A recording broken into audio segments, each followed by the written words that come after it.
Hi అండి, అందరికీ నమస్తే. ఈరోజు రెసిపీ వచ్చేసి మంచి హెల్దీ రెసిపీ అండి, క్యారెట్ రైస్. ఈ క్యారెట్ రైస్ చిన్న పిల్లలకి చాలా మంచిది, అలాగే పెద్దవాళ్ళకైనా మనకి లంచ్ బాక్స్లోకి, బ్యాచిలర్స్ పిల్లలకి అందరికీ ఉపయోగపడుతుందండి.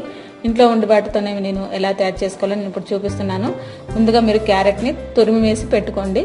ఒక పెద్ద కప్పు రైస్కి ఒక 4 క్యారెట్లు సరిపోతాయి. తురిమి పెట్టుకోండి, లేదంటే ముక్కలుగా కట్ చేసుకోవచ్చు. ఇప్పుడు మీరు కళాయిలో నూనె ఒక 2-3 స్పూన్లు వేసుకొని, ఒక 2 ఇలాచీలు అలాగే పల్లీలు కూడా వేసుకొని మీరు కొంచెం ఫ్రై చేసుకోండి. ఒక 2 నిమిషాల పాటు. ఫాస్ట్గా చెప్తున్నాను, ఏమనుకోకండి, ఎందుకంటే కొంచెం నాకు వీడియో ఫాస్ట్ అయిపోయింది. ఇలా మీరు ఈ పల్లీలు ఇలాచీలు కొంచెం దూరగా ఫ్రై చేసుకోండి, లేదంటే వేయించిన పల్లీలు మీకు రెడీగా ఉంటే కూడా వేసేసుకోవచ్చండి.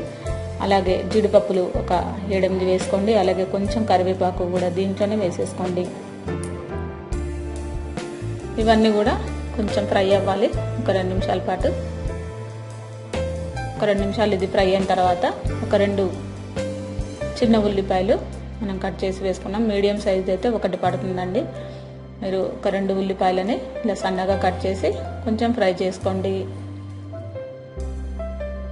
ఈ ఉల్లిపాయలు బాగా వేగాలి, అంటే మరి మాడకుండా అలాగే పచ్చిగా లేకుండా వేయించుకోండి.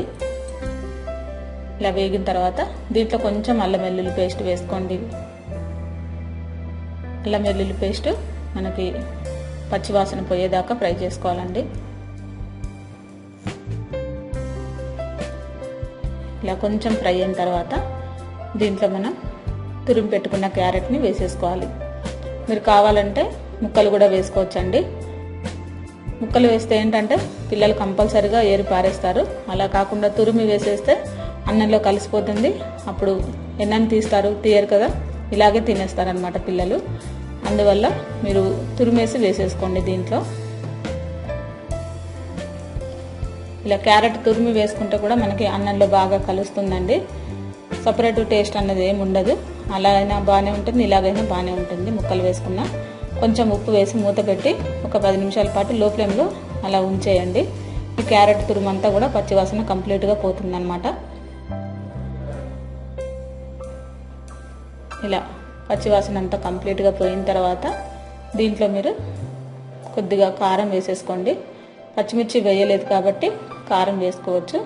మీరు టేస్ట్ తగ్గట్టు కూడా వేసుకోవచ్చు అండి కారం. క్యారెట్ తురుము అలాగే ఇందులో వేసిన ఉప్పు అన్నీ కారం కలిసిన తర్వాత దీంట్లో మీరు పొడిగా వేడిగా వండుకున్న అన్నాన్ని దీంట్లో వేసేసుకోండి. ఒకవేళ మార్నింగ్ టైంలో మీకు అన్నం మిగిలిపోయినా కానీ ఇలాంటి క్యారెట్ రైస్ చేసుకొని అప్పటికప్పుడు తినేయచ్చండి. లంచ్ బాక్స్లోకి పనికిరాదు. మీరు ఎందుకంటే అప్పటికప్పుడు మనం వండుకున్న అన్నాన్ని మాత్రమే ఈ లంచ్ బాక్స్లోకి బాగుంటుంది. ఒకవేళ రాత్రి అన్నం మిగిలితే మీరు అప్పటికప్పుడు తయారు చేసుకొని తినేయచ్చు.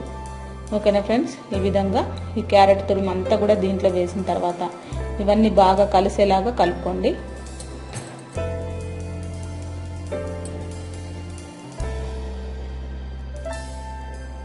ముక్కలుగా వేస్తే ఏంటంటే అక్కడక్కడ కనిపిస్తూ ఉంటాయి.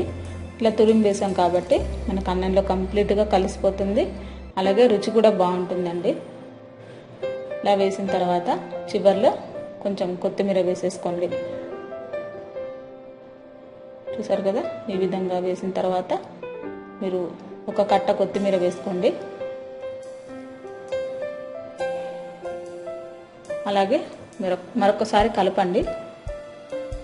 ఇలా కలిపిన తర్వాత ఒక చిన్న నిమ్మకాయని రసం వేసేసుకోండి. చాలా బాగుంటుంది నిమ్మరసం ఇందులో. ఈ నిమ్మరసం వేసిన తర్వాత ఇంకా మనం స్టవ్ పైన ఉంచకుండా కలిపేసి దించేయండి. ఓకేనా ఫ్రెండ్స్, మీ అందరికీ ఈజీగా సింపుల్గా తయారు చేసుకునే విధంగా నేను ఈ క్యారెట్ రైస్ని చూపించాను. మీరు బాస్మతి రైస్ ఉంటే కూడా ఈ క్యారెట్ రైస్ని ఇలా తయారు చేసుకోవచ్చు అండి, చాలా బాగుంటుంది.